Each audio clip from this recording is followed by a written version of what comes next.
Oh my God. Okay, Assalamu alaikum. Sorry, is there sound now? Hello? This is why I usually do a sound check. Okay, there's sound now. Great.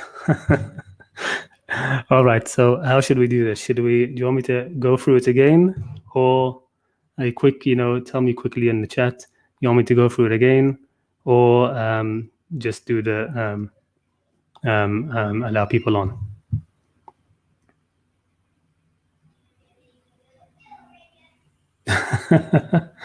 I've people who waited for me for 20 minutes. Yeah, this is why I usually do the sound check. Sorry, I wanted to close. I closed the microphone quickly to tell my kids who were screaming in the background.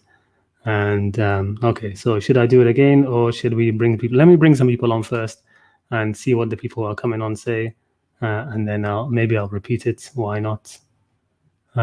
Big apologies for all of that. Sorry. Okay, let's bring some people on first. Okay, Iron Man, I'll bring you on. Okay. Sorry. Okay, let's bring some people on first. Okay, Iron Man, I'll bring you on. Okay. Sorry. Okay, let's bring some people on first. Okay, Iron Man has some iron music. Iron Man seems to have some iron music in the background. I'll get back to you again. Okay. Sam, let me add you on. Okay.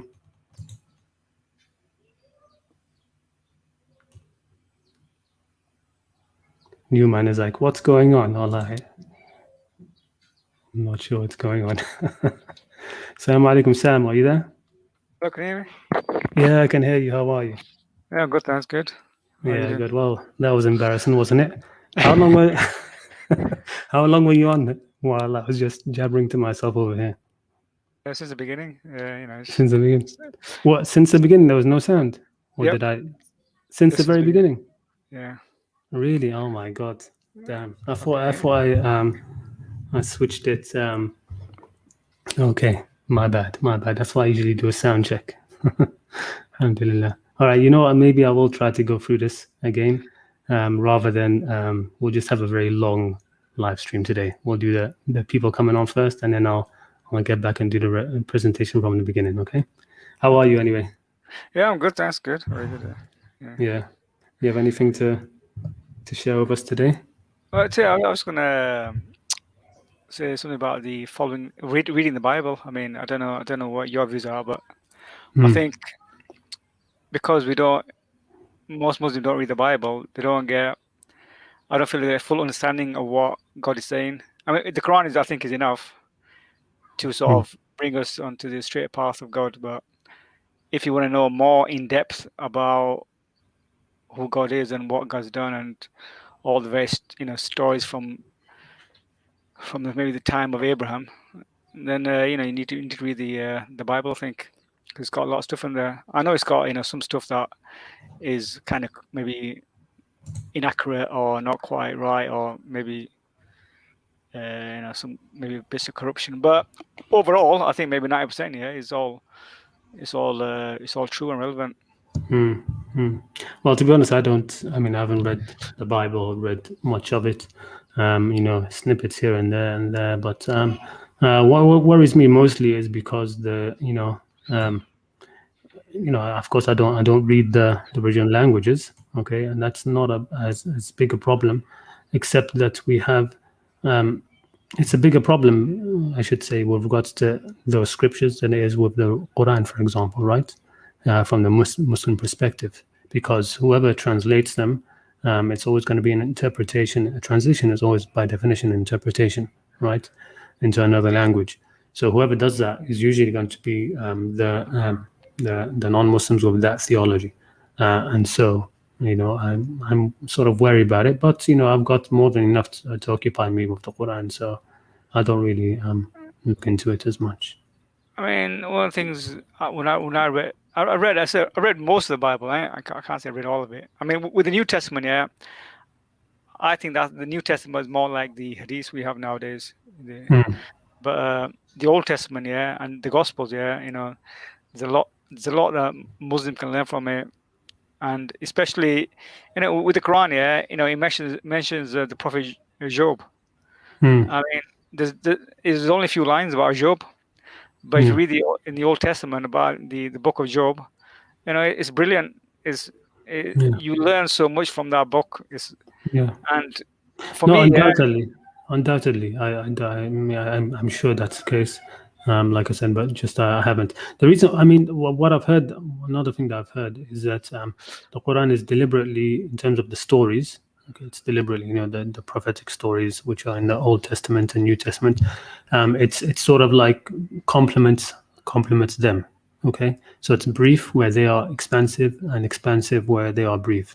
I've heard something like that before, but again, because I haven't read the New Testament or the Bible and stuff properly. I've just seen snippets, of course. The quotes that people bring about. I can't comment as much on that, in all honesty. But yeah, no, I definitely understand that. I mean, and I'm sure because the Quran does say it confirms the previous scriptures, right? So I'm definitely sure that there is a lot there, and the Quran tells oh, people of the book, you have nothing until you actually establish the Torah and Injil and what was revealed to you from your Lord. So I can see that definitely. Alhamdulillah, yeah, brilliant.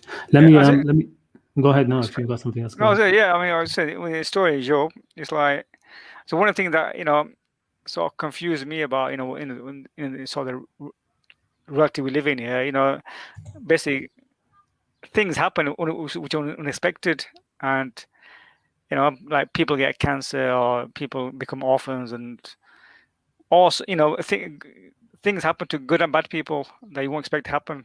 So sometimes a bad person, a good thing will happen. A good person, bad thing will happen. And I think the story of Job, it explains it, and it's just amazing the way it explains it, and basically it's just saying, God knows what He's doing. People think, maybe, I don't know, is it a God? Why is this happening? Why is this tsunami happening? Why is all these people being, I don't know, left homeless and stuff? I think you can get that from the Quran as well. I mean, very easily. So, but I understand definitely that the story of Job can definitely be part of that. But again, I haven't even read that story, to be honest with you. Not as it is in the Bible, anyway. Yeah, no, it's okay. Okay, nice one. Let me just try, because I don't want to, since I made that big mistake in the beginning, I don't want to, waste too much time. Let me bring some more others on. Thanks a lot, okay, Sam. Assalamu alaikum. Okay, and again, a reminder, my mistake, my bad, but I've decided to actually do the presentation again at the end. Let me get people on first. And, if you have the patience or if you can wait around, please do so. Let me bring on Iron Man. I'm going to try you bring you on now, okay? Will I hear some more metal music in a minute?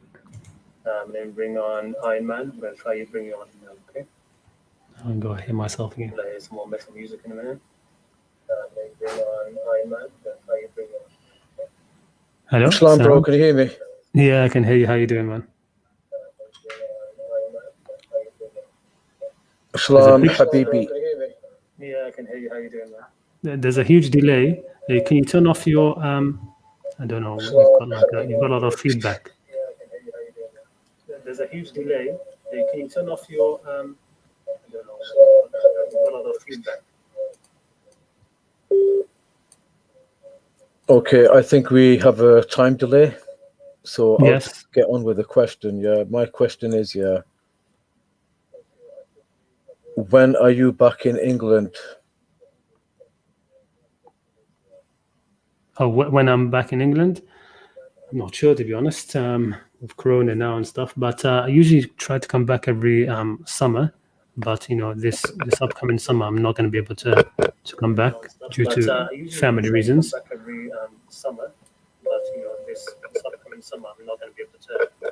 In terms of permanently, it's probably going to be in another 3 or 4 years.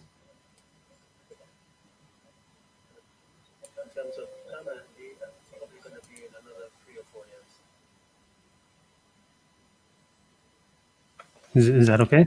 Okay, that's it for now. Thank you. Okay. No problem. Jazakallah. Okay, let me bring on, let's see, who do I have here? Hector. Assalamu alaikum, Hector, again. Wa alaikum assalam. How have you been? How's everyone doing? I think they're okay.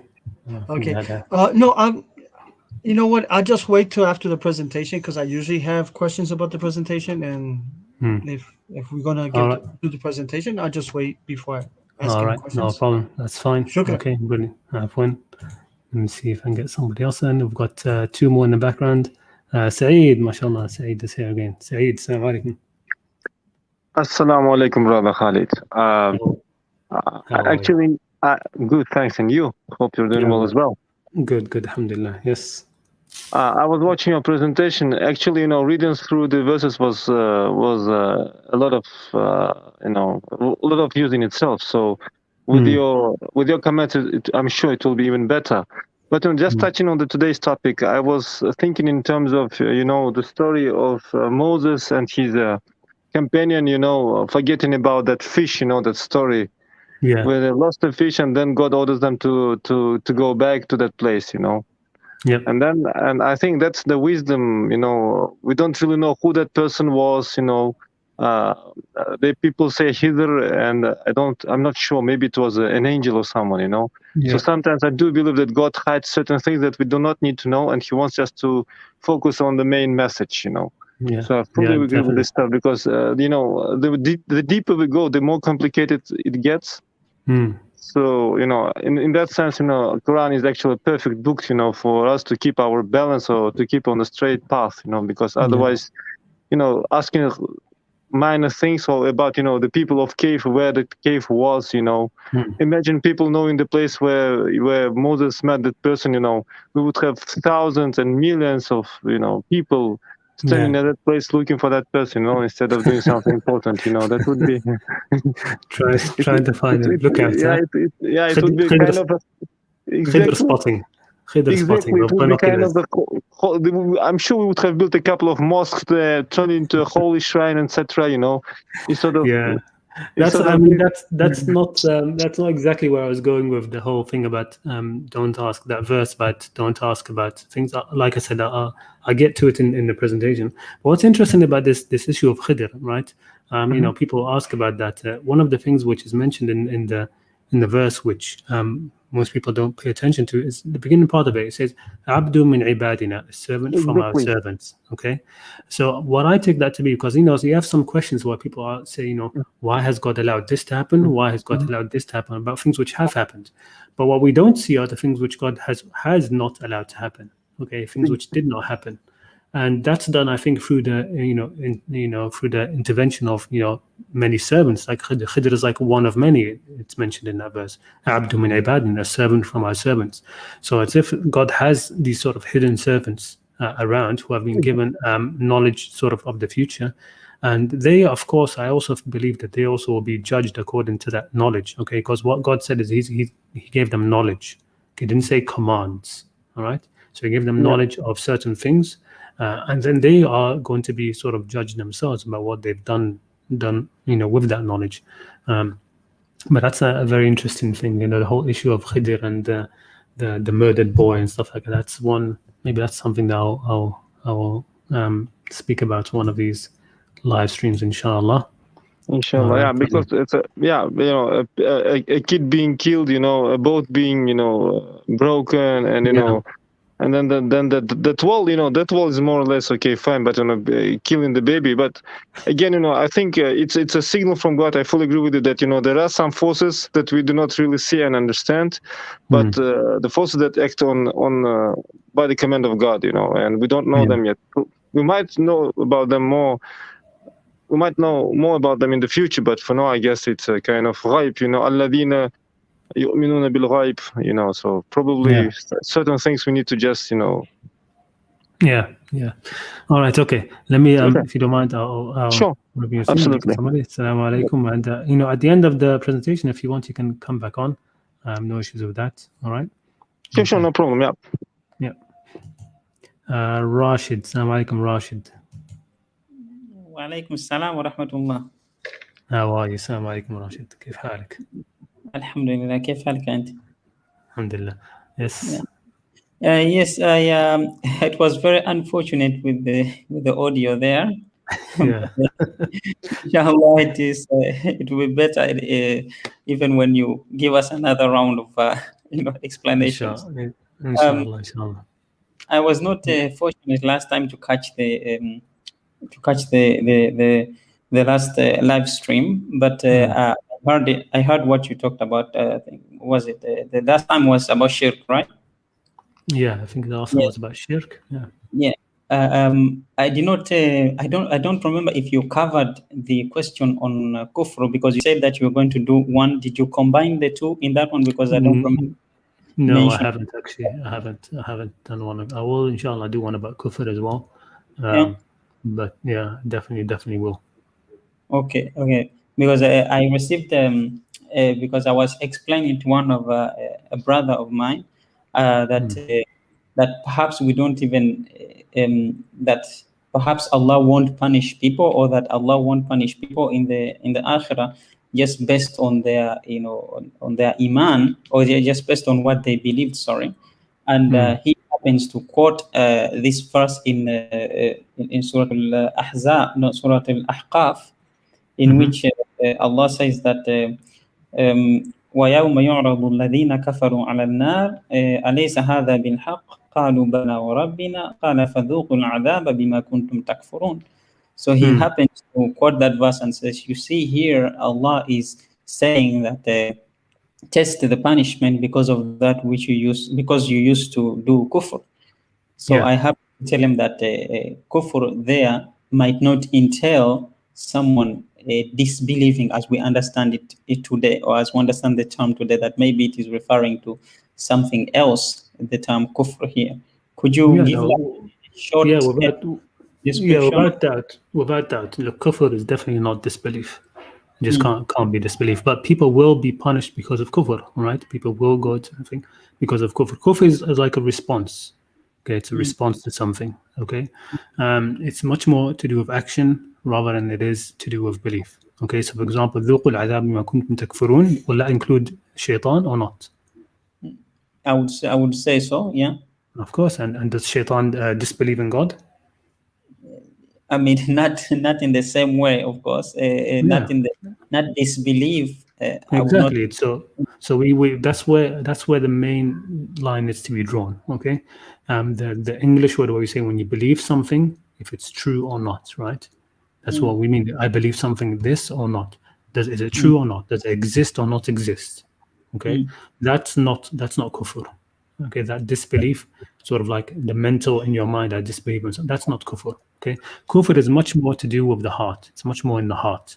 Okay, the kufr is in the heart. That's why kufr is actually worse than shirk. Okay, kufr is worse than shirk. It's by far much worse.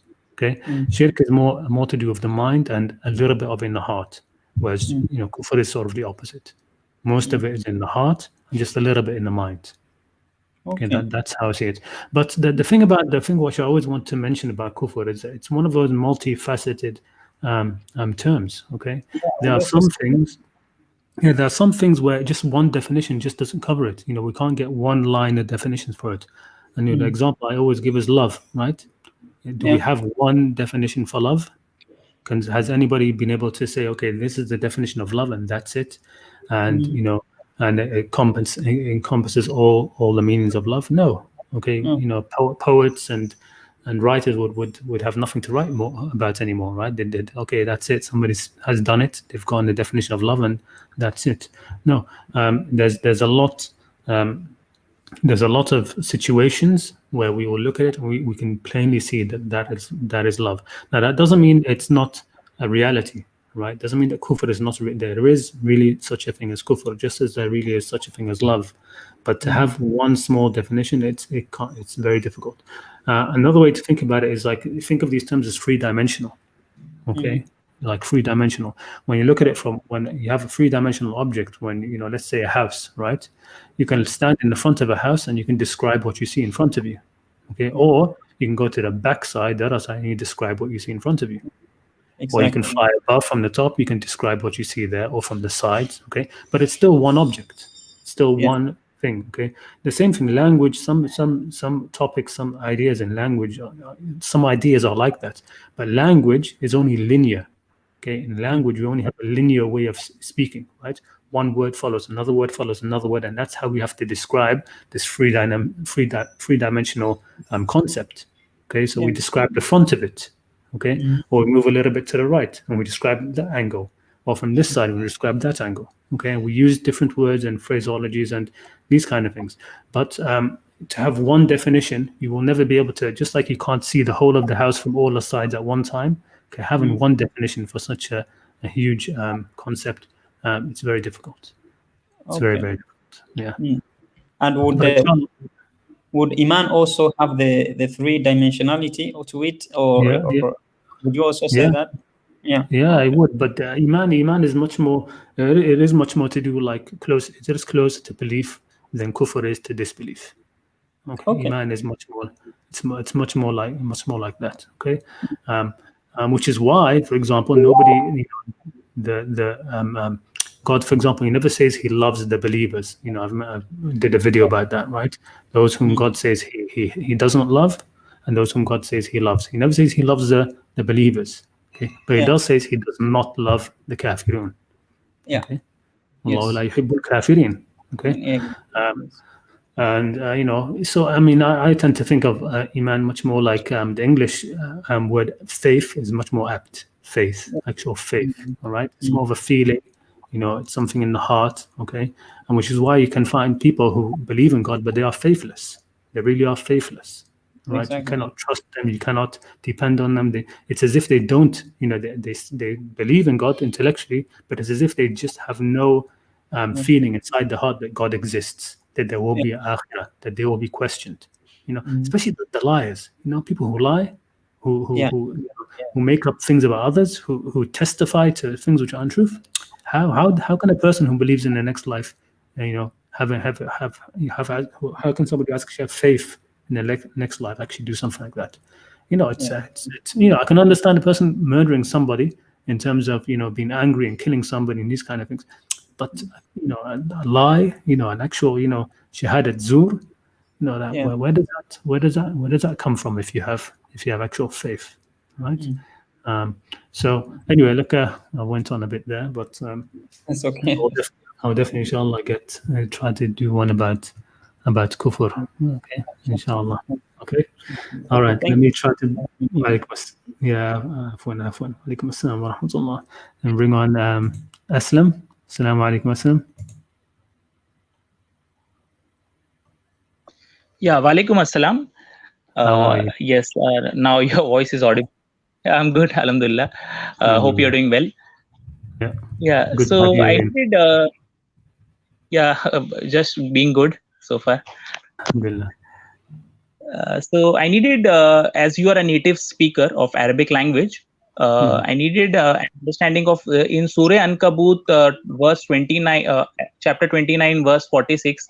It mentions a word to jaddila. Does that mean to argue with someone in Arabic, native Arabic language?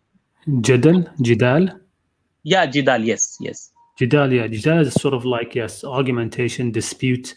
It's like debate as well, a bit debate, but it's more like it's sort of like where you try to win. You know, it's not like a discussion, not like a dialogue. Okay, it's not like that. Here in this book, it mentions that believers argue.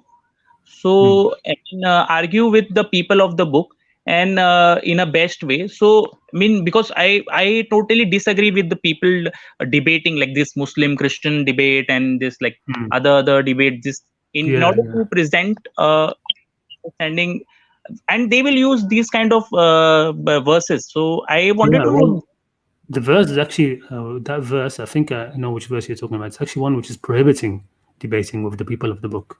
It says, "La tujadilu ahl al-kitab illa billati hi ahsan." Okay, don't debate. Don't have those kind of debates with the people of the book. Illa, except billati hi ahsan, by that which is best. Okay, and what is best? Okay, what is best? The best is of course used in the Quran and the simple, easy arguments in the Quran. Look, there is no need to have these long, prolonged debates. Really, there isn't. Okay, I mean, a simple, look at the simple arguments which the Quran gives.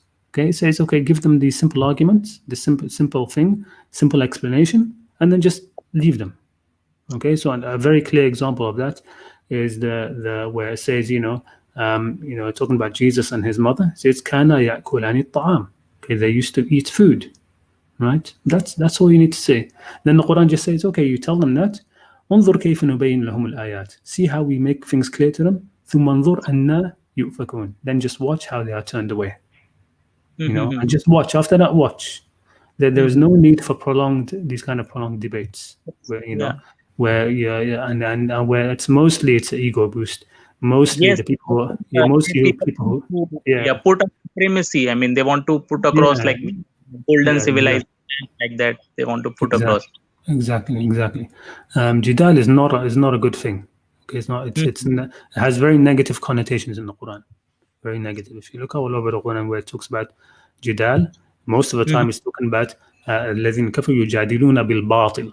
Okay, they do Jidal with الباطل ليدحضوا به الحق, to suppress or stamp out with it the truth. Okay, it's a very negative thing. Because and with regards to the people of the book, with regards to them, because they are close to us, okay, the Quran is actually prohibiting Muslims from debating with them except by what is best. And most of the debates you see out there, they are not by in the best way at all. Okay, my full respects to somebody like Ahmed Deedat. He was very lovable. The thing about Ahmed Deedat, because his character was very lovable, sort of grandfatherly figure, sort of thing. He could sometimes get away with it, okay. But people, he had charisma, okay. But the actual method of the way that kind of debate, it's not the best way at all. And of course, with his protege Zaid Naik, I think it's horrendous, to be honest. Yeah, but what I feel is that, like Dr. Ahmed Deedat, I mean, the way he used to challenge like the Pope I don't think a representative of God is not a way a representative of God will behave, because in the Quran it mentions that if someone is ignorant, you have to say peace to them. But these people, they were saying that we are going to challenge the Pope in Rome and we are going to like this. No, that's one of the misconceptions that al-jahil, that in the Quran talks about jahl. Okay, jahl does not mean ignorance. Okay, jahl is not ignorance. Okay, so we say salam and we turn away from the jahilin. Even the Prophet was commanded, okay, to turn away from the jahilin. Okay, he would not be commanded to turn away from the ignorant. His job was to teach the ignorant. Okay, those who are ignorant, you teach them. Okay, but a jahil is not that. A jahil is not a person who's ignorant. Jahil is not ignorance. Okay, it's equated with that just because typically the way a person who's ignorant or behaves is in jahl. Okay, so there's the dua that the Prophet used to say when leaving the home, which is I seek refuge with God, and ajhal or yujhal alay, that I should do ignorance or that ignorance should be done towards me. They say ignorance, but it's not ignorance. Jahal. Okay, it's the way somebody acts. Okay. Hamiyat al-Jahiliyyah, okay, that sort of like the arrogant, brutish, forceful way, that kind of thing, okay. It's like when when you see cartoons, okay, and they depict somebody who looks like a thug, like a brute. They always he's also somebody who's stupid, right? You have like the evil people, the evil characters in the cartoon. You have the sort of the small one who's clever, and the big brutish one who is ignorant, who's a stupid person, okay. Okay, that's the kind of thing. It's like a bully, a brute. That's a jahil. All right. From these kind of people, you can't teach them. You can't get to them. When I look at and I read the verse Surah Nahl, it mentions call to the way of Lord with wisdom and understanding, hikmah and all, not through like a debate where you want to establish a supremacy or like a ego booster kind of a thing. Yeah. So, definitely, but in one of the verses, it mentions that they are merciful to the believers and they are harsh-hearted towards the non-believers. So, what is not non-believer to the الذين كفروا, to those in kufr. Okay, not the non-believers at all. Right? The non-believers are الناس in the Quran. قولوا للناس حسنا. Okay, say to mankind goodness. قولوا للناس husna, say what is good to people. Okay, we're not talking about الذين كفروا. الذين كفروا are on themselves. Okay, الذين كفروا إن الله لا يحب الكافرين. Right, God does not love al-kafirin. That is not something which is a broad stroke against all non-Muslims. Okay, you don't divide mankind into believers, non-believers, and kafirin. That isn't, sorry, into believers and non-believers. That's not the division. Because of this approach and this understanding, what people tend to do, they will deal any business transaction very well with a Muslim, but they will not deal with person of other faith. Yeah, this is just following the way of those before us, right? The way of the what's mentioned about the Christians and the Jews. A similar thing, well, specifically the Jews, they say "Laysa alayna fil ummiyina sabila," right? There's no sin upon us in doing these things against the ummiyin. That's the Jewish idea, and we've just followed in their footsteps in that kind of way, where we think that we can do dirty to the non-Muslims, which is absolutely horrendous.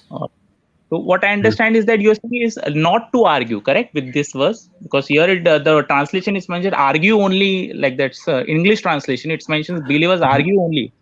Yeah, so it's it says to argue. Okay, you can put it. It's sort of like to debate. Okay, but illa billati, there's an extra restriction. What I'm trying to get across is with regards to the people of the book, there's an extra restriction that you are not allowed to do it except by what is best. Illa billati ahsan. If you don't know what that is, keep quiet and get out the way. Right? That's what it means. Basically, God is saying don't. Right? Illa billati ahsan. If you don't know what allati ahsan is, then don't. Okay, because you will do more damage. You will do a lot more damage. But can we apply humanity in a large, general people of other faiths or people who don't believe in God?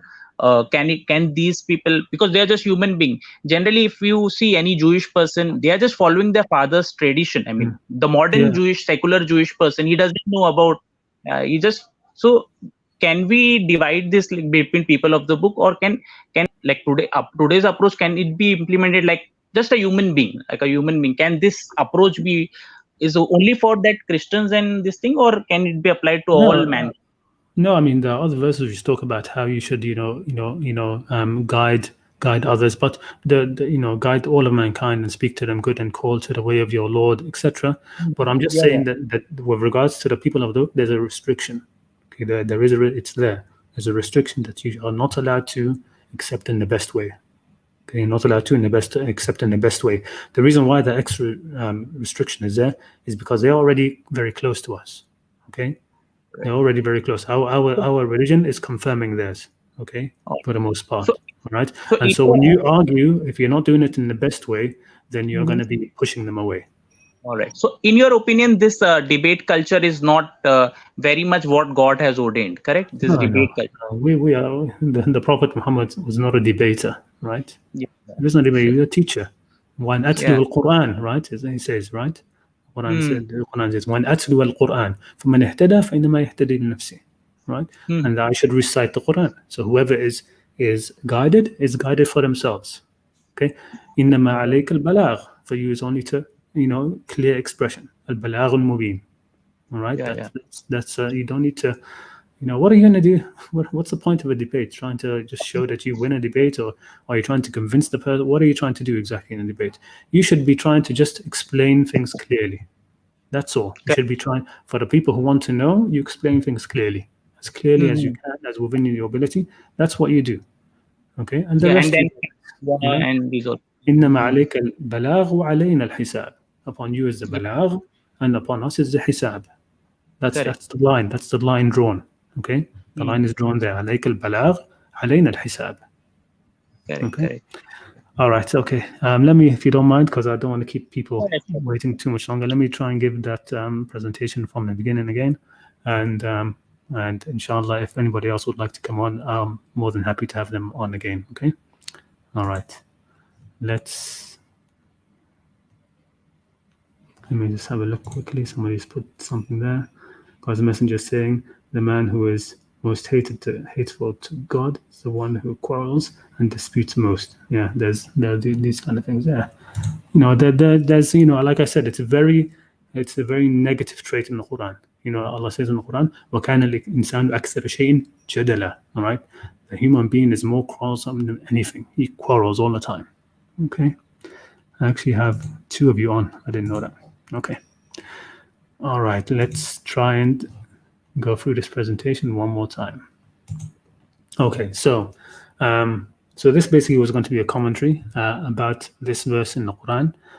It's a famous verse, well, pretty famous. It's used by a lot of anti-Islamists and people who want to attack the Quran or belittle the Quran and say, look, the Quran and God is telling Muslims that you're not allowed to ask anything, don't question things, etc. That isn't what it's about. I'm going to discuss that in a minute. So it says, أعوذ بالله من الشيطان الرجيم يا أيها الذين آمنوا لا تسألوا عن أشياء إن تبد لكم تسؤكم وإن تسألوا عنها حين ينزل القرآن تبد لكم عفى الله عنها والله غفور حليم. So it's saying, you who have faith, do not ask about things which, if they are shown to you, will distress you. Okay? If they are shown to you, will what? Distress you. In tubda lakum, tubda means to expose. If they are exposed or shown to you. So something which is there, okay? If it's shown to you, it will distress you. Okay? وَإِن تَسْأَلُوا عَنْهَا حِينَ يُنَزَّلُ الْقُرْآنِ. But if you do, so it's haram to do that. God is saying, don't do it. But if you do ask, while the Quran is being revealed, it will be shown to you, it will be revealed to you. Where will it be revealed? Obviously in the Quran. This sort of relates a little bit to a debate, sort of an exchange I had on Twitter recently over the last, I think 1 week, 1 week and a half maybe ago. It started with a traditional scholar. May Allah bless him. He was very cordial through the whole thing. Where we were just, it was a long sort of sprawling debate, as it does happen in Twitter, where you have different threads and stuff, and other people got involved. But part of that was talking about the issue of, does the Prophet explain the Quran? Does he clarify the Quran? And one of the things I was trying to impress upon him that no, it's actually the Quran which clarifies things. When people came to the Prophet with a question, the Quran was the thing which came down and answered them. Okay, it wasn't the Prophet clarifying verses. The Quran would actually, that's one of the reasons why the Quran was not revealed in one go. Okay, it's so that as it unfolded, it addressed the issues live. Okay, at the time, and of course, where it would be answered in the Quran. So it's talking about here, if you ask about these things while the Quran is being revealed, it will be shown. Okay, and then at the end, God says, Afallahu anha, about this questioning that you might do. Afallahu anha, God pardons it. Afa, pardon, is like it's the type of forgiveness, not ghufran. It's sort of like when you pardon a criminal. It means you don't punish them. Okay, you're not punishing them, and you just but their criminal record is there, so to speak. Okay, wallahu ghafurun halim. Now again, so this verse is not about not questioning things. It doesn't say don't question things. It's not about not asking why is this the way it is. Why did God make this ruling? In terms of trying to learn, it's not about that.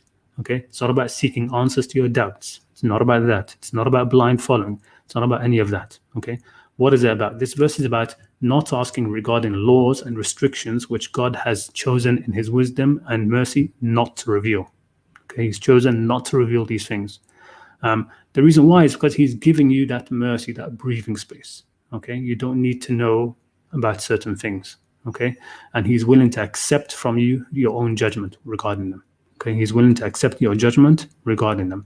Don't ask about the restrictions. This comes again sort of in terms of which is why I really don't like the whole thing within the sort of the Qur'anists or Qur'aniyun circles, where they try to look for salah in the Quran, right? How to pray in the Quran. No, God did not put how to pray in the Quran. He did it on purpose. Okay, purposefully, it's not there. Why are you looking for it? Okay, God did not hide it in the Quran. There isn't some code inside so you can unlock to find out how to pray, right? God doesn't do these kind of games, right? Everything is explicit and clear, right? And the reason why it's not there, it means what? It means that you can pray. The how you pray is not important, and God is willing to accept from you any how you pray, any physical way that you pray. He's willing to accept it from you. If he wasn't, he would give you those restrictions. So why are you looking for them? Okay, don't ask for them. Okay, of course, this doesn't apply to us anymore, again, because this issue of this verse is it concerns the Sahaba alone, those who were present while the Quran was being revealed. Okay, while the Quran was being revealed, if they had asked, then it would have been put in the Quran, and then we would be right now having to follow these sort of more restrictions because of that. All right. So only, it's only involves the Sahaba because their questioning would have led to Quran being revealed about certain issues. Okay, where needed. So the question of the Sahaba for or about rules and ahkam regarding what to do and what not to do, what is haram or what isn't haram, this questioning was actually not a good thing. It was very bad. It showed a lack of trust in God's unfolding guidance. Okay, God is revealing guidance to you. Okay, what who knows better? Your God, right? So let God reveal the guidance as He wills. Okay, because He will do it in the best way for you, in the most merciful way for you. If you get involved and you say, okay, but what about this? Okay, can I do this or can't I do that? You will get the answers. You'll get the answers, but they will cause you distress. Tasukkum. Okay, don't ask about things which, if they are shown to you, will cause you distress. And if you ask about them while the Quran is being revealed, they will be revealed. And then maybe you will not be able to follow through on them.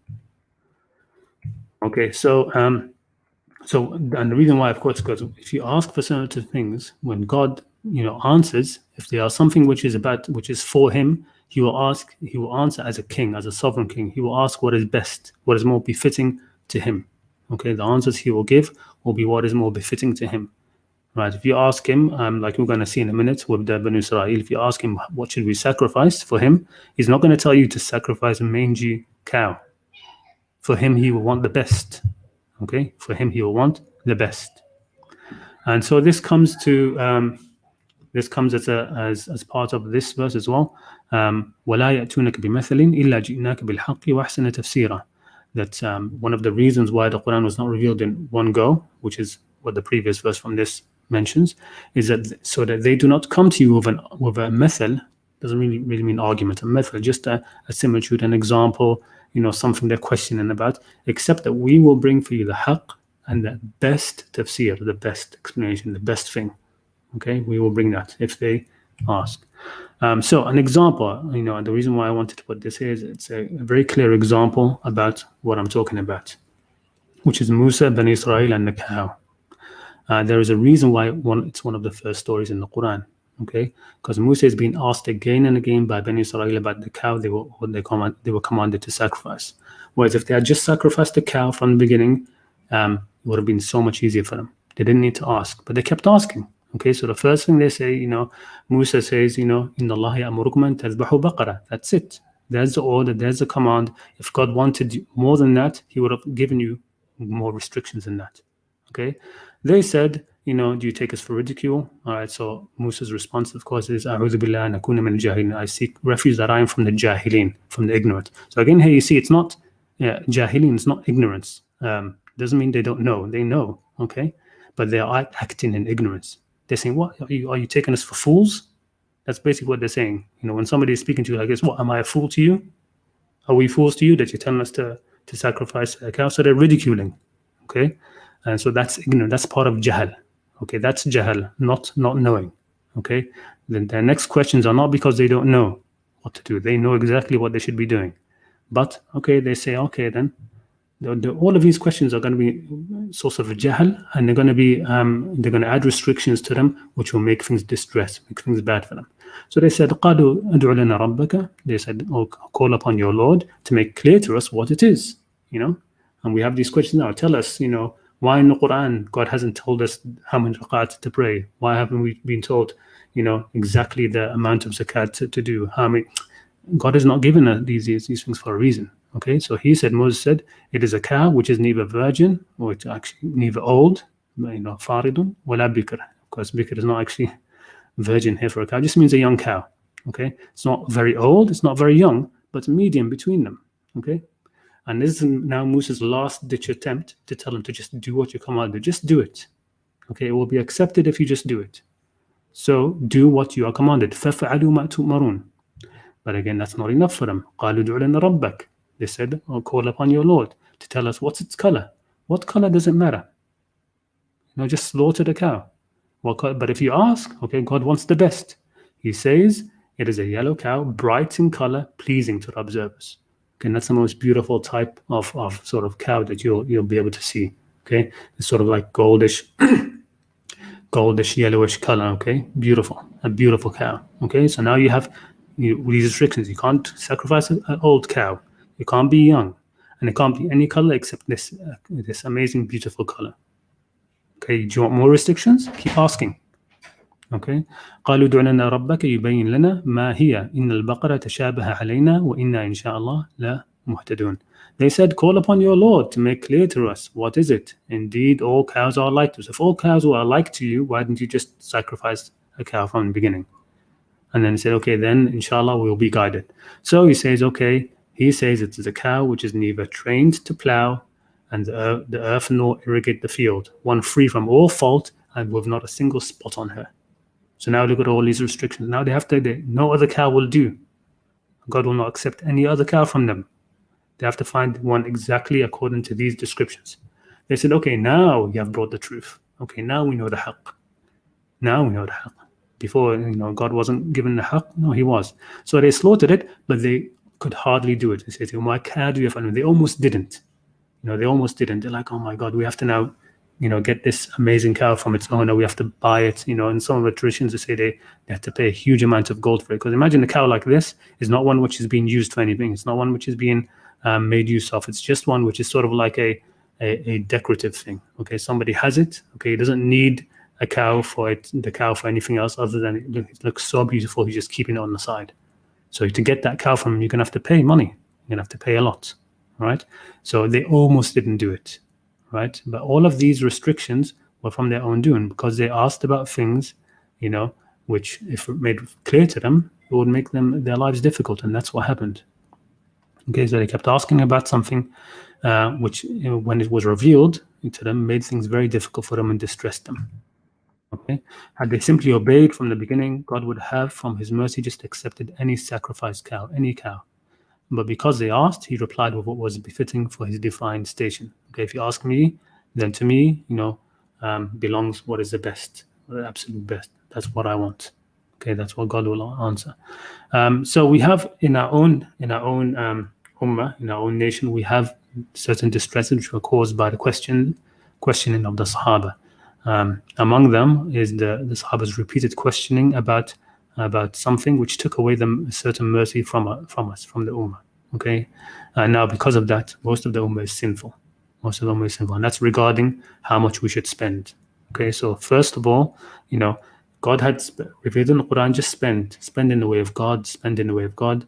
And if they just spent, okay, they just spent from their own judgment, God would have accepted it, no matter how much or how little. Okay, he would have accepted it.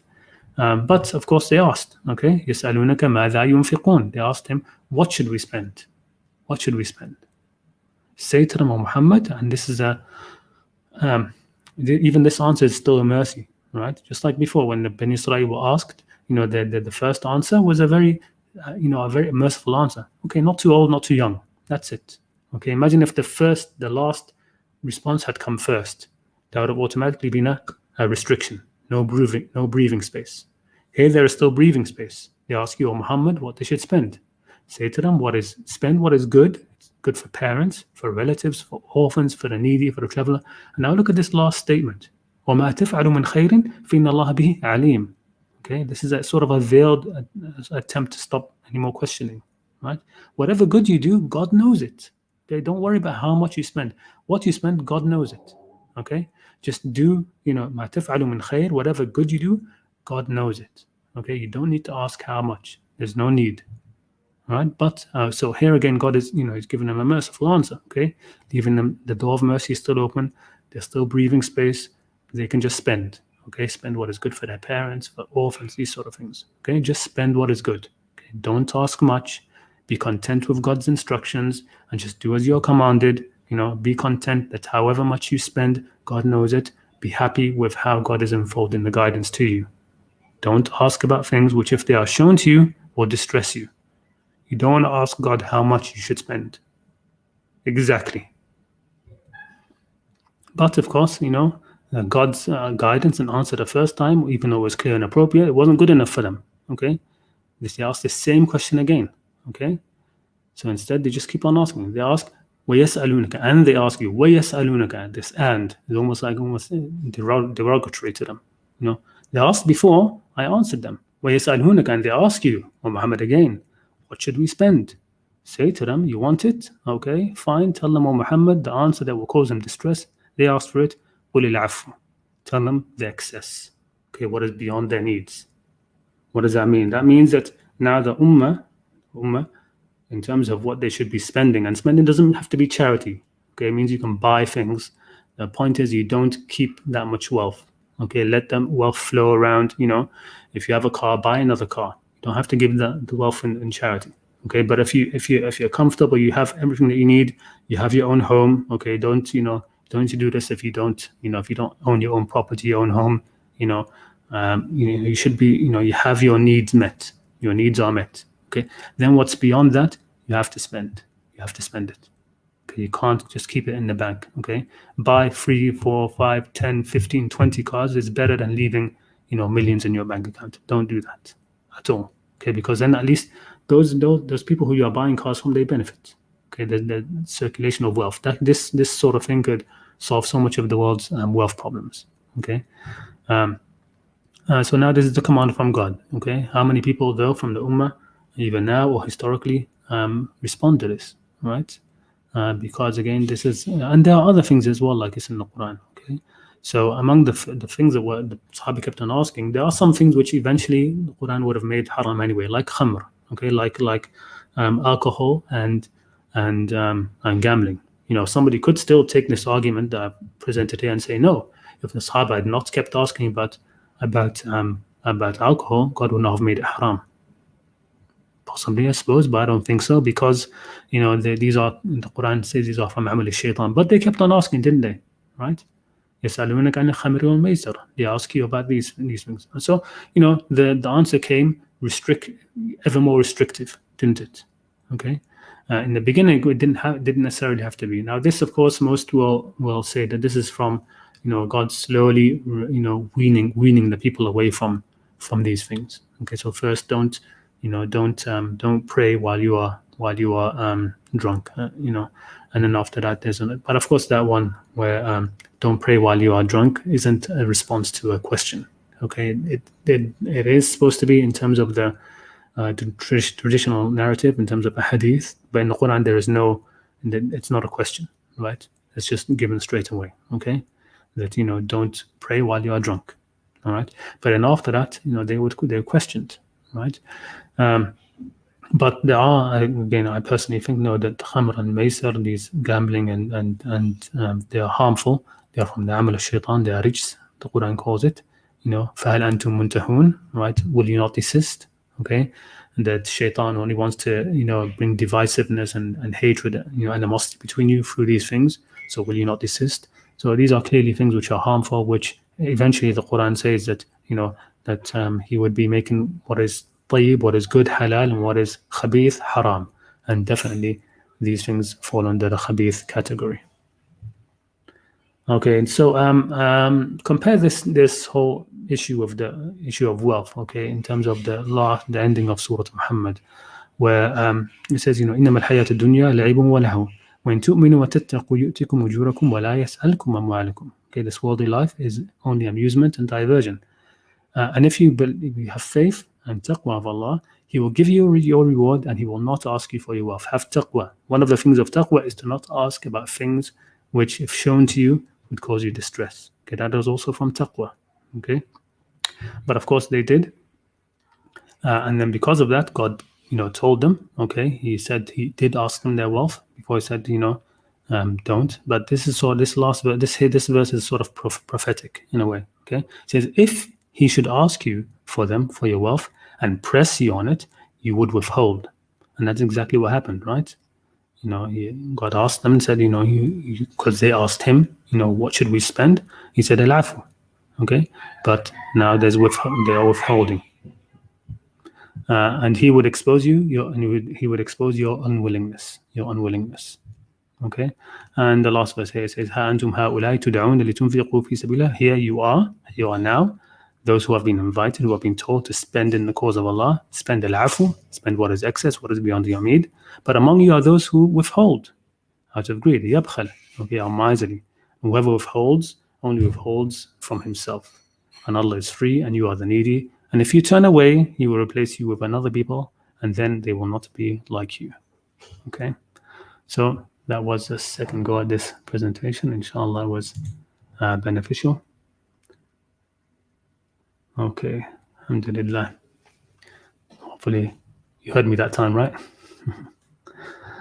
All right, okay. Assalamu alaikum. Let me try and bring some people on who weren't on before, and then I'll go back to those of you. Hector, I don't think, did I bring you on before? I'm not sure. Well, we have somebody here. First time I've seen this name. Roman, Assalamu alaikum. I'm going to bring you on, okay?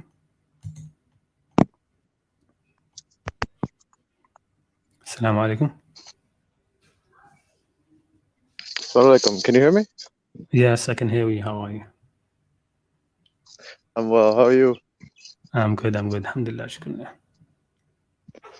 Yeah, I came in a little late to the stream, but glad to be on here. That's fine. You I actually didn't really... a blonde in the beginning, so that's good. Oh, okay. Sounds good. Yeah, I'm just walking around my neighborhood listening to the stream, but I guess I'll talk about some thoughts I've been having. Yes. Glad to be here.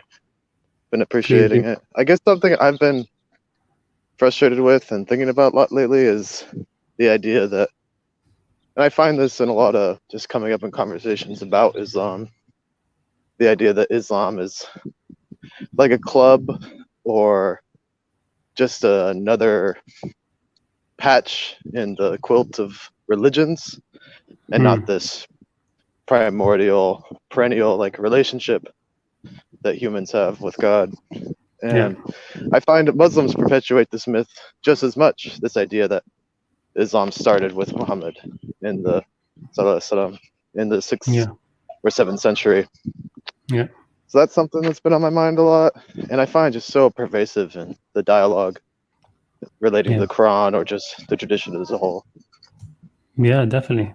I think I read somewhere recently, I think it was just a few days ago, I don't know where, sorry, I can't think of the quote from who or who said it, but somebody mentioned that, if you were to read the Quran, right, you would not be able to identify it as promoting a specific religion, would you? You wouldn't be able to, you wouldn't sort of identify it directly with Islam. If somebody knew nothing about Islam or Muslims, okay, and just read the Quran, you would not be able to see that this is actually establishing a completely new sort of like really cultish sort of religion. You would not see that at all. Right.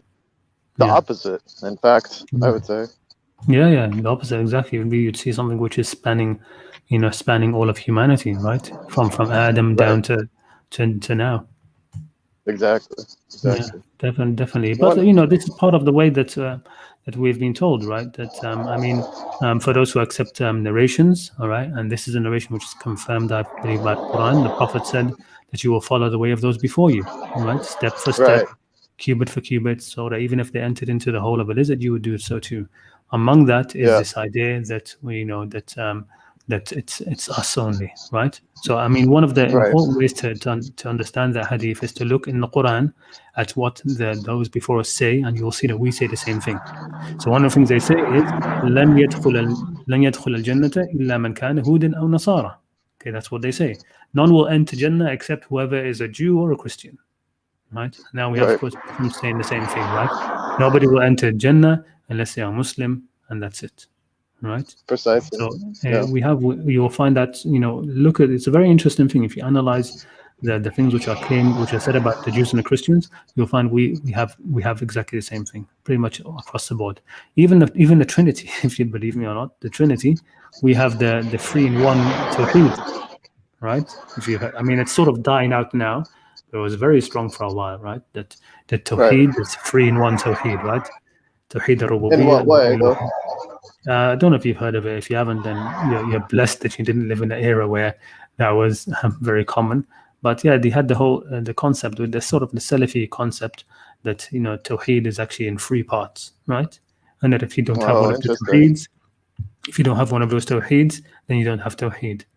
Okay, and so it's it's a Trinitarian Tawheed. We have that in Islam as well, right? So in every way you will find that we have what is mentioned. Right, and it's pervasive in the way we speak about it even. Like when we say a phrase such as in Islam, like we're speaking it, we're personifying it You know, maybe you've mentioned this in one of your past videos, actually, the personification of it, which I don't know. It's tough to avoid. Yeah, it is. It is very tough to avoid. It is very this tough language. To avoid. Yeah, it's part of my language, unfortunately, as well. Trying to remove it is difficult, right? It's very difficult. Is, no doubt. So just get out of your tongue and the way you speak about things. You know, I'm getting more and more used to it, but it's definitely taken a while. Yeah. Right. Alhamdulillah. Another thing. Go ahead. What's up? No, it's okay. Go ahead. The other topic I've been considering quite a bit is this confusion of corrupted past scriptures and the translation of Al-Kitab in the Quran. And I wish I could remember certain ayats right now, but I see this happening on Reddit quite a bit, especially in inter-religious Reddit boards. This idea, this confusion of, and English translations really perpetuate this misunderstanding of Al-Kitab being, it's tafsir kulli shay, right? Yeah. And people think of it's the Bible or previous scriptures, people translate it as, and I always notice. Sorry, you cut off a bit there. Sorry, you cut off, Salam. Assalamu alaikum. All right.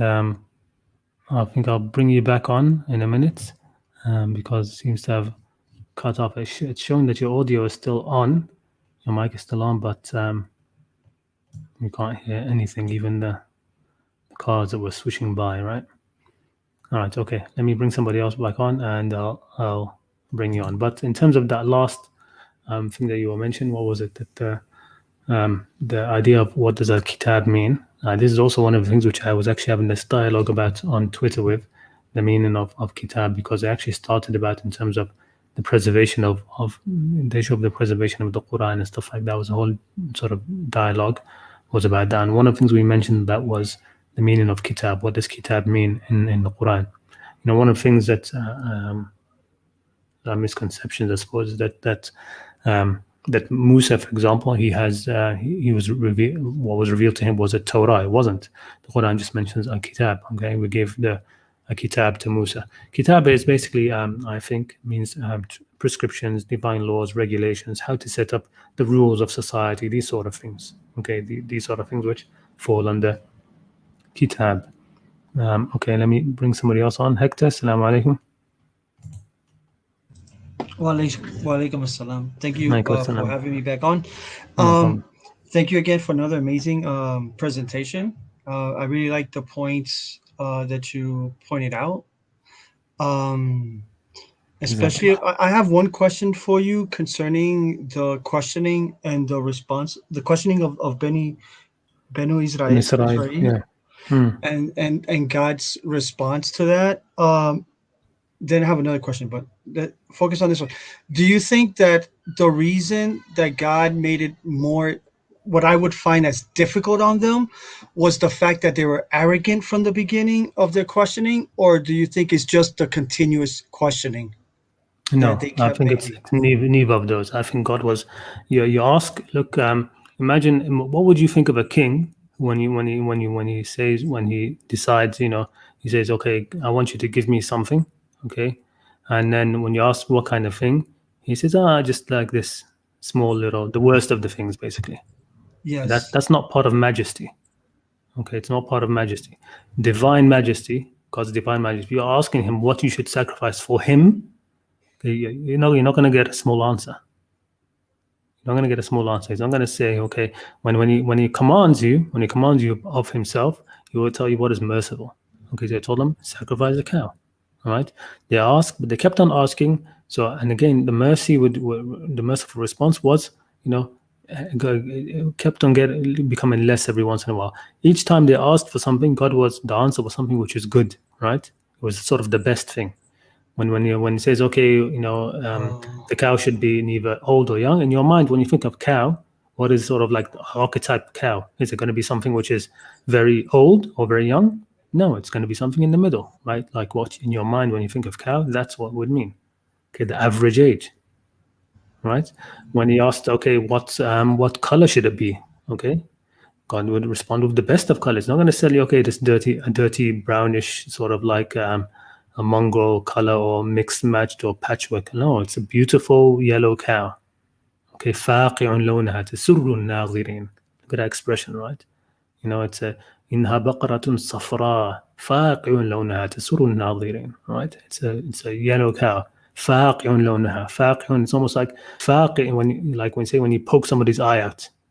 تفقع العيون. Right? You poke somebody's eye. The brightness and beauty of this cow. It's like it pokes the viewer in his eyes. That's how beautiful it is. Okay, فاقع لونها تسر الناظرين. Okay, it pleases whoever looks. When you look at this cow, you think, wow. Okay, God is going to ask that for himself. He's not going to ask something less. Okay, I understand. Okay, that's what it was about. And the same thing when it comes to the spending. Okay, if you're going to ask God how much you should spend for Him, okay, He's going to say, you spend everything for me. Yes.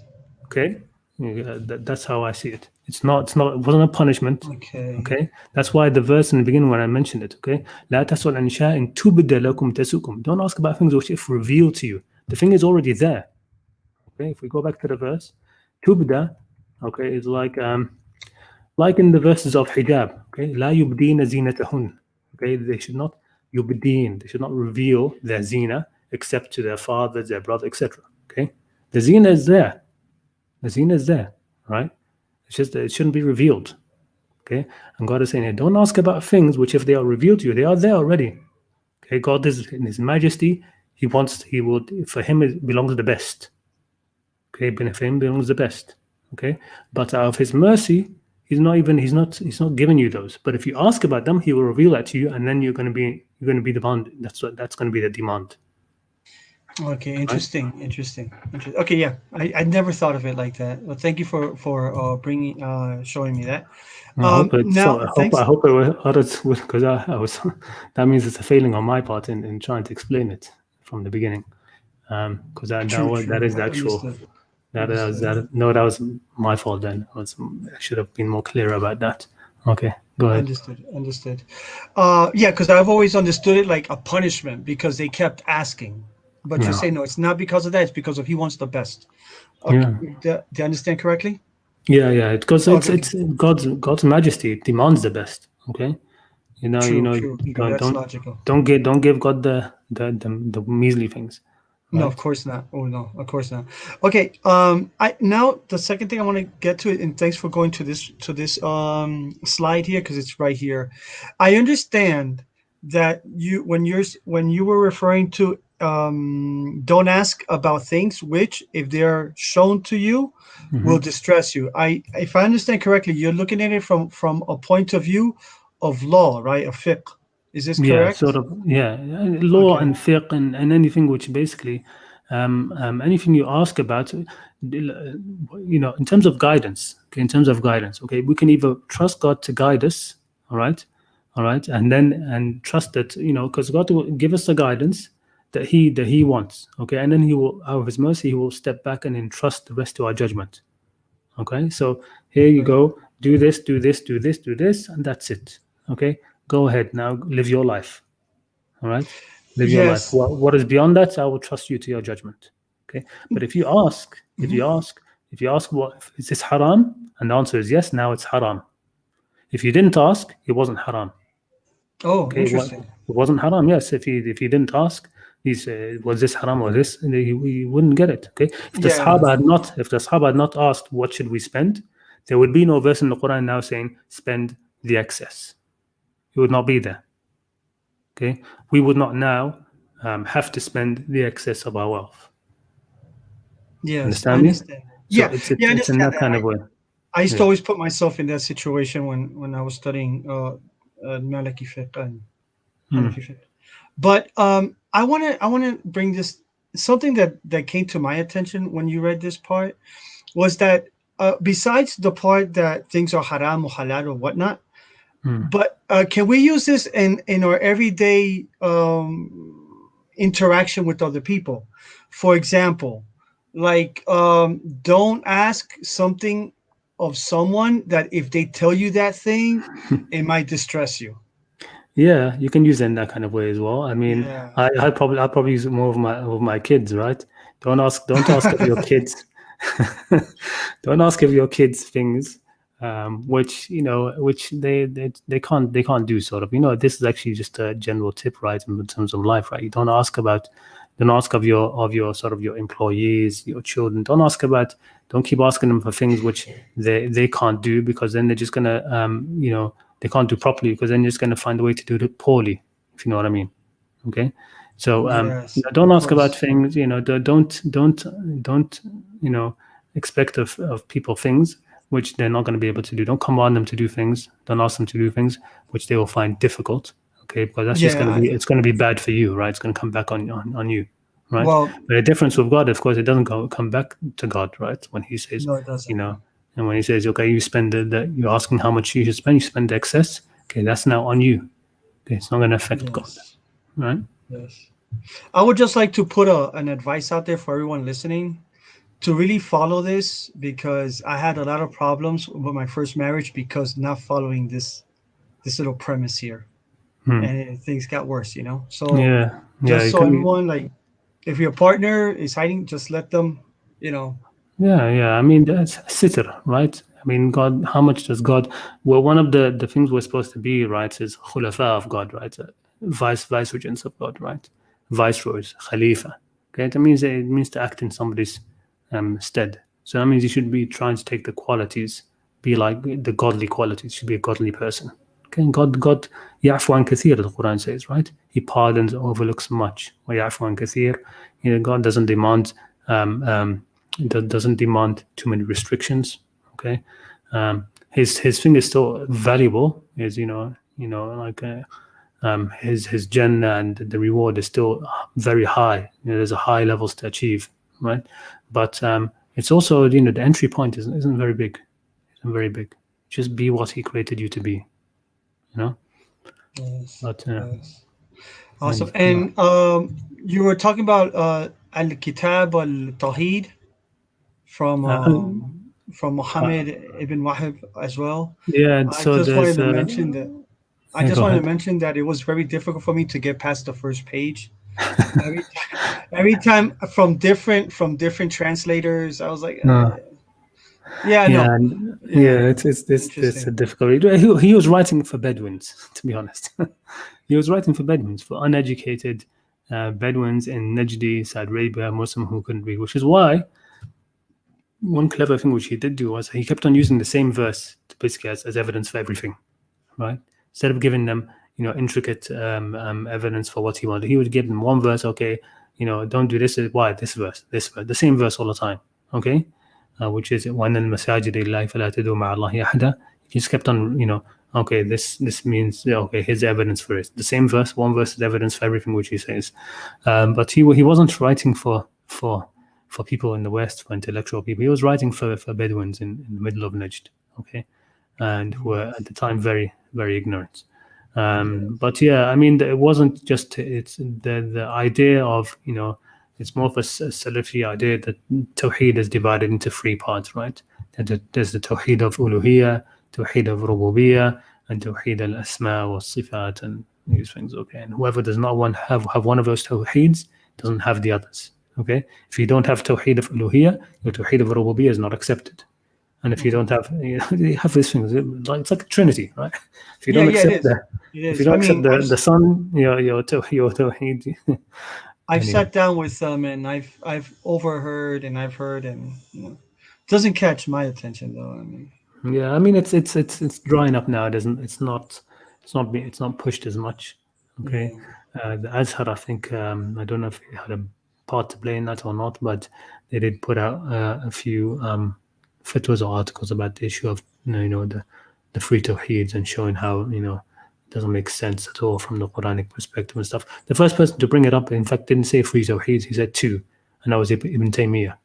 Ibn Taymiyyah is unfortunately, he has some very good points and some very strong things, but on balance, his heritage, his intellectual religious heritage has been the most destructive of any scholar in history, I think. You can't find. By any chance, do they still read the books of his grandfather over there in the Middle East, or they just focus on him? Not much, to be honest. A little bit, but not much. It's mostly mostly him. That's basically what goes right. Because I've also heard that he there on some of his fiqh, he went out of his mazhab to. Some of his fiqh is good. Some of his fiqh is very, like I said, it's not everything that's detestable and what he stood for, stuff like that. And towards the end, he became more balanced. But in the end, the Arabs have this saying, right? تِلْكَ آثَارُنَا تَدُلُّ عَلَيْنَا فَانظُرُوا بَعْدَنَا إِلَى الْآثَارِ. These are our relics. This was an inscription read somewhere, right? These are our relics. They point towards us. They point to us. They let us know who we are. They let you know who we are. فَانظُرُوا بَعْدَنَا إِلَى الْآثَارِ. So look, after we are gone, look at our relics. Okay, that's who we are. Exactly. So, in Ibn Taymiyyah, you have to sometimes sort of divest in your mind. There's Ibn Taymiyyah who's his heritage, and there was the actual person, the living person, how he was. Okay, sometimes there's a disconnect between that. All right, so you can sometimes look on mercy and be favorable to the person, but if the intellectual heritage that comes down from them, religious heritage, is so destructive. I mean, there's literally not a single extremist, fanatic, terrorist organization which doesn't have Ibn Taymiyyah as a huge figure. Okay, so in that case, you have to judge a person by what they've left behind. You have to judge the person is in the intellectual figure by what they've left behind. Interesting. Yeah, I'm just recently getting into him. I was really never into him because of the whole Salafi Sunni conflict that exists in the United States. So in the masjids that I go to, you'll never find Ibn Taymiyyah. Okay. So yeah, okay. I really appreciate you having me on again. Hope to see you next week. Jazakallah khair. Thanks a lot for coming on. Thanks a lot. Okay, let me bring back Roman. He's still here. I think there's nobody else backstage but you. Assalamu alaikum. Wa alaikum assalam. Yeah. Sorry I cut out there for a minute. I'm on my cell phone and I locked it, so it just shut out everything I was doing. No problem. Yes. Right. So you were mentioning before about the issue of kitab and what does that mean, right? Right, or rather the mistranslation that I find and that causes a lot of, I don't know how pervasive it is in Arabic culture, but in English-speaking circles, I find a lot of misunderstanding around the subject. It's just as pervasive, to be honest. I mean, we have not, like I said in that discussion on Twitter, one of the things I was trying to push the most on is to recognize the Quranic terms as important in what they are. When God says al-dhikr, he means al-dhikr. Doesn't mean al-kitab. When he says al-kitab, he means al-kitab. It doesn't mean al-Quran. When he says al-Quran, it means al-Quran. Doesn't mean that these have to have their own. There's reasons why God is saying this instead of the other. Okay, so God's, one of the duties of the Prophet was, which we all know, the 4 duties, right? That هو الذي بعث في الأميين رسولا منهم, right? He sent a messenger on يتلو عليهم آياته ويزكيهم ويعلمهم الكتاب والحكمة, and he teaches them the kitab and the hikmah. Okay, and we were discussing a little bit about what those mean. What's the kitab and what's the hikmah? Okay, now saying that the kitab does not mean the Quran. It doesn't mean, because already you have يتلو عليهم آياته, right? Within the ayat as well, doesn't just mean the Quranic ayat. Okay, it means the ayat في الآفاق والأنفس, all of these are being, tilawa of the ayat, right? The ayat on the heavens and the earth and the horizons and in themselves and all of these things. But يعلمهم الكتاب والحكمة, all right? يعلمهم الكتاب, because the tradition will say, okay, al-kitab is the Quran and the hikmah is the sunnah, and that's it. Sometimes they say al-kitab is Quran. Sometimes it's the Bible. Sometimes it's the Torah. Yeah, I think that's mostly in the Quranic sort of Quraniyun and Quranic circles. They would say al-kitab here will be previous scriptures or something that But I don't think any traditional will ever say that the Prophet was commanded to teach the kitab as in the Torah. I've never heard that. So in some instances, when it relates al-kitab to Moses or whatnot, they'll translate al-kitab in that instance as something else. Yeah, exactly. But when it's paired with al-hikmah, of course, it's with Quran and Sunnah. Yeah, exactly. But then you find people like Shurur, pointing out ayat where al-Kitab and al-Quran are used in the same ayat. Yeah. And it describes a relationship between them. That they're separate, but there is a relationship. I don't know. I think I might have cut out before I said this, but there's an ayat that Shurur points out that al-Quran was sent as a tafsir and explanation of al-Kitab, of the book or the decree, or however you'd like to translate it, I guess. Yeah, he mentioned it. Yeah, go ahead. Just the nature of al-Kitab in general. I feel like there's a key ayat that points out, talking to Muhammad sallallahu alaihi wasallam, that you did not know the faith and you did not know al-Kitab, but we made it a light and we send it to our servants of whom we will. I forget that specific ayat. Yes, that's right. That's exactly how the verse goes. Yeah. And that makes me think that al-Kitab is some sort of a inspiration or something, a tafsir kulli shay, something that's in their hearts that helps these prophets understand the world around them, or the universe, whatnot. And that al-Kitab, also the not adjectives, but adverbs that are attached to al-Kitab throughout the Quran, it's taught, it's recited, it's inherited. All these different words, I think, would help us understand more properly what God is talking about when he says al-Kitab. Because I think it's something very subtle and misunderstood that I don't completely understand yet. But it's something I'm very interested in. Without a doubt. I mean, like I said, in that Twitter conversation, I was mentioning that that I haven't completely investigated it myself, but what I've come down to mostly is a kitab is just it's sort of like the prescriptions, sort of the societal laws, these sort of things. These are the kitab which the Prophet was meant to establish in that ummah. So for example, even the establishing the regular prayers, doing the timings for them, these kind of things. Because if you look at it, they're all written these kind of things. Kutiba alaykum as-siyam, right? Kutiba alaykum as-siyam. Fasting is prescribed to you. Kama kutiba ala alladhina min qabli, as it was prescribed to those before you, right? Kutiba alaykum al-qital. Okay, fighting is prescribed for you, right?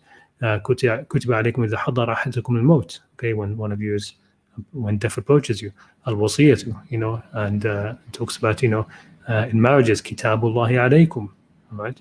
In the salah, كانت على المؤمنين كتابا موقوتا, right? Prescribed times, right? Yeah, it's like how to do things. Exactly. Basically, in that's English, a very good way of putting it. How to do things. In English, we say play by the book. Exactly. Sports. Yeah, exactly. Played by the book, that kind of exactly. What book is that? Right. So the rule book is sort of thing. Okay, but exactly. He was to teach them al-kitab in that kind of way. Teach them, right. How to do things, as you aptly put it. I like that, how to do things. Right, and tafsir kulli shay. It's a big statement, of course. That statement. Exactly. But in reference to the corruption of previous scriptures, the Quran mostly talks about as far as I understand so far, previous people forgetting or misplacing their portion or what they received of al-Kitab. Rather than exactly. Some they of the write it down with their own hand. They write it down with their own hand. Exactly. So they prescribe their own prescriptions by their own hands. Okay. Right. They make their own prescriptions to people. Do this, do that, don't do this. Right. And they say this is from Allah. Okay, right. That's another. So it's not about the actual written revelations, I don't think. But yeah, exactly. So it's a very interesting thing. It needs more thought. But generally, I'm pretty confident with where I personally stand on it. It's those kind of prescriptions and laws and these kind of things. Okay, and that's why he is supposed to do it, right? يعلمهم الكتاب والحكمة, right? He among the ummiyin, among his people, right? He is the leader. He's to establish these rules of governance of this and etc. to do that, okay? And it's to them, right? To them, all right? The kitab يعلمهم الكتاب والحكمة, okay? يتلو عليهم آياته, okay? You recite upon them the verses and stuff like this, okay? ويزكيهم, Okay, so the verses are there, they're going to be recited and stuff, but he's to teach them, okay, them their kitab, their hikmah, you know. And hikmah, I think, is the sort of to do the things which are prescribed in the kitab and wisdom, right? So for example, when it comes to siyam, okay, I mentioned that hikmah, that kitab is, you know, kutiba ali, that siyam is prescribed upon you, and then how is it prescribed? Ayyamun ma'dudat, certain number of days, etc. It's mentioned in the Quran. The hikmah, okay, the hikmah is that the Prophet said, for example, that whoever does not leave out lying or false testimony, then God has no need of him leaving his food and drink. Okay, that's hikmah. Okay, there's no point in you know, fasting if you're going to be doing these things. Okay, that is bringing the hikmah into it. So ya'limum al-kitab wal-hikmah, to do things with heart, basically. You know, these are prescriptions and stuff to do, but have a heart while you're doing it. Understand, you know, have some understanding, some wisdom. Okay, don't just you know, I'm following the rules exactly how they are, and that's no. Okay, to ya'limum al-kitab wal-hikmah. Okay, they go together. So that's how I see it generally. Yeah, it's like a wise wise implementation of things. Yeah, exactly. Yeah, that's interesting. I don't know if you have anybody else backstage, but I do have one more go ahead. topic. Go ahead. I was thinking are you familiar with the work of Ibn Qarnas? No, to be honest. Yeah, no, he's my friend who also leans more towards the Qur'anic circles, very into him. He published a really large book. It's all in Arabic, is why, and I don't read Arabic, only English. So, but he has a YouTube channel, and he has published an alternative, I don't know the Arabic term, but the order of revelation of the surahs. Really? MashaAllah. And yeah, really interesting. I would love to see that. If you could you put it into the? I don't know. I can never find these chats when I finish these streams. But after the stream is finished, can you put it in the comments? Yeah, put it in the comments. Yeah, definitely. That's definitely cool. Something I'm very interested in. What does he say? I feel like there's a lot of work to be done. What does he say the first surah to be revealed is? It's Fatiha to him. Yeah. That's Fatiha, exactly what I think as well. To no, I definitely think that as well. It's 100% Fatiha. Even in the verses, وَلَقَدْ أَعْتَيْنَاكَ سَبْعًا مِنَ الْمَثَانِ وَالْقُرْآنَ الْعَظِيمِ. We have given you 7 from the Mathani, okay, and the Quran.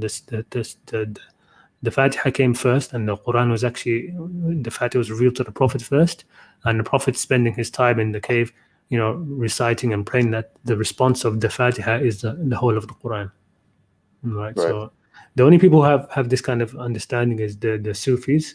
They say that the whole of the Quran is contained in the Fatiha. The whole of the Fatiha is contained in the Bismillah, Bismillah ar-Rahman ar-Rahim. And the whole of the Bismillah is contained in the dot at the start, right? So like when the pen wrote it, they put in a dot. That dot is like sort of the beginning, the quintessence, if I'm pronouncing that properly, of knowledge, the knowledge, right? It starts from that dot and the ba. But that's only the Sufis say that. Everybody else, of course, says the first verse was Iqra. Okay, but like I said, the Fatiha comes first, and then Iqra was a response of that. Okay, so Fatiha is praying, اهدنا الصراط المستقيم صراط الذين أنعمت عليهم غير المغضوب عليهم ولا الضالين آمين, and then the response اقرأ باسم ربك الذي خلق. Okay, recite. Now starts the Quran, the recitation. That's where it starts. So in fact, technically the Fatiha is not part of Al-Quran, right? Because there's a separation there. سبع من المثاني والقرآن العظيم. But yeah, it's very interesting. I'm definitely interested in seeing the I'll post the link for sure. If you read Arabic, you definitely get a lot more out of his work than I ever could. It was in very limited English.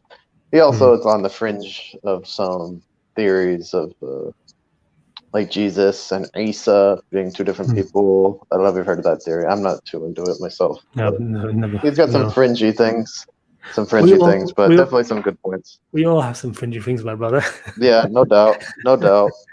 Sometimes I wonder what are mine, but of course you're always blind to your own fringy things, aren't you? You're always blind to your own things. But so as long as like I keep saying, okay, it's not about this life and this life's test is not about if you believe the right things or not. I really, really do. Of course, Sincerely don't think it's about that. Yeah. Okay? It's about how you behave. Yeah. It's about how you behave, and you have your what you believe and what you're convinced with, and then how you react to the world around you, to the information that comes to you, to new knowledge and stuff like that. This is where your heart is. This is where your heart lies. This is where you see the way your heart turns. Right? It's not about what's in your mind. It's about how your heart reacts to the things that come to it from outside. All right? And if it can remain a qalbun salim. Man ata Allah bi qalbin salim. Can you bring your heart salim to God? If you are able to do that, then you're fine. And it's not about illa man ata Allah bi aqlin salim. No, it doesn't matter. All right, okay. I think we've had a nice extended stream today. Yeah, thank you for having me. I want to shout you out for all your Maliki translations. They really have, as other people have said in the past, been a huge blessing to me, and may God reward you for it. I mean, I'm like hoping, inshallah, I'll get to do more, but I had to sort of kind of stop. I've gotten all these strikes. I've disputed them now. I'm getting all of these copyright strikes from the channel Rotana, who are hosting Rotana Group, which are the channel where he does those interviews on. So I'm waiting for them to approve the strikes, and then hopefully I'll be able to do a few more. Inshallah, that'd be great. Looking forward to it. Inshallah. Thanks for having me. Afwan, jazakumullah khair. Thanks a lot. Let me review. Wa alaikum assalam wa rahmatullah. All right, let me check the chat. MashaAllah, Ziryab was here. MashaAllah, good to see him. If there's any questions, to be honest, I would like it if you could later put them onto the chat, and I think we'll end it. Sorry, onto the comments after this video is done, and inshallah I'll end it here, and I'll continue with any conversations or any questions in the comment section. Jazakumullah khair again. Thanks a lot for joining the stream. Good thing YouTube has this editing program inside within it, so I'll be able to sort of cut out that beginning part, which was all muted. So I'll do that. Maybe I'll try to do that today or later, to just keep the parts where we started from, really. Okay. Jazakumullah khair again. Thanks a lot. Assalamu alaikum wa rahmatullahi ta'ala wa barakatuh. Take care.